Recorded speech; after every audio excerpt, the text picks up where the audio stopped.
Raxaul railway station पर सवारी गाड़ी के शौचालय में मिली लाश के मामले में राष्ट्रीय मानवाधिकार आयोग के हस्तक्षेप के बाद रक्सौल रेल पुलिस ने पीड़ित परिवार को एफआईआर की कॉपी उपलब्ध करा दी। मालूम हो कि पूर्वी चंपारण जिले के पिपरा थाना अंतर्गत चकवारा बखरी निवासी पूनम कुमारी ने मानवाधिकार अधिवक्ता एसके झा के माध्यम से आयोग में याचिका दायर की थी, जिस पर सुनवाई करते हुए आयोग ने एसपी मोतिहारी को जांच की जिम्मेदारी दी थी तथा 8 सप्ताह में मामले में कार्रवाई करते हुए याचिकाकर्ता को की गई कार्रवाई की सूचना देने का निर्देश दिया था। मामले के संबंध में मानवाधिकार मामलों के अधिवक्ता एसके झा ने बताया कि इस पूरे मामले को रक्सौल रेल पुलिस दबाने का प्रयास कर रही है। इस मामले में अविलंब प्राथमिकी दर्ज करते हुए जांच होनी चाहिए थी, लेकिन रक्सौल रेल पुलिस के द्वारा 5 माह पश्चात प्राथमिकी दर्ज किए जाने के बाद भी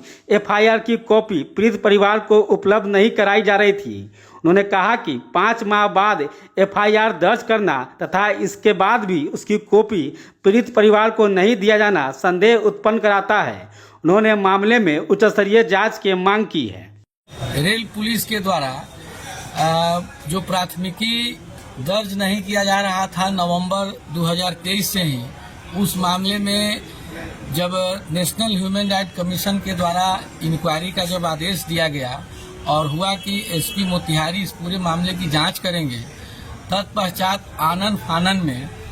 रक्सौल रेल पुलिस के द्वारा एक एफआईआर की कॉपी जो पीड़ित परिवार हैं उनके परिजनों को उपलब्ध करा दिया गया। जब हमने एफआईआर की कॉपी को जब हमने देखा तो हमने पाया उसमें कि नवंबर की घटना है और पुलिस अप्रैल में ही प्राथमिकी दर्ज करके रखे हुए था, लेकिन वह परिजनों को इसके बारे में कोई जानकारी ही नहीं था कि उसने प्राथमिकी दर्ज किया है कि नहीं किया, और पुलिस भी बता नहीं रही थी। लेकिन जब विभिन्न समाचार पत्रों में और चैनलों पर जब यह न्यूज चलने लगा है, नेशनल ह्यूमन राइट कमीशन का जब हस्तक्षेप हुआ है, जब इंक्वायरी कमेटी जब गठित हो गई कि नहीं अब इसमें इंक्वायरी होना है, आदेश जब दे दिया गया, तब मालूम चला कि नहीं तो अप्रैल में लोग प्राथमिकी दर्ज करके रखे हुए था और भी लोगों ने दिया है। तो ये भी बहुत बड़ा लैचेज इसमें है कि नवंबर में 25 नवंबर 2023 को मुजफ्फरपुर रेलवे स्टेशन से कोई व्यक्ति चलता है अपने घर के लिए और उसका डेड बॉडी बरामद होता है 26 नवंबर को रक्सौल से, और प्राथमिकी जबकि इमीडिएट होनी चाहिए थी, प्राथमिकी के लिए आवेदन परिजन के द्वारा उसी वक्त दिया गया था, लेकिन उसको प्राथमिकी में काफी विलम्ब किया गया। और जब ह्यूमन राइट कमीशन में जब मामला पहुंचा था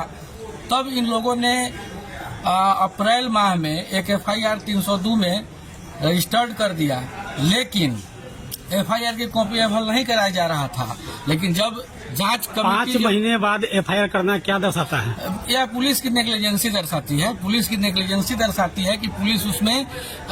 सजग नहीं है, जागरूक नहीं है। लेकिन जब जांच कमेटी जब इसमें हुआ है कि नहीं अब इसमें मामले की पूरी तहकीकात होगी, जांच होगी,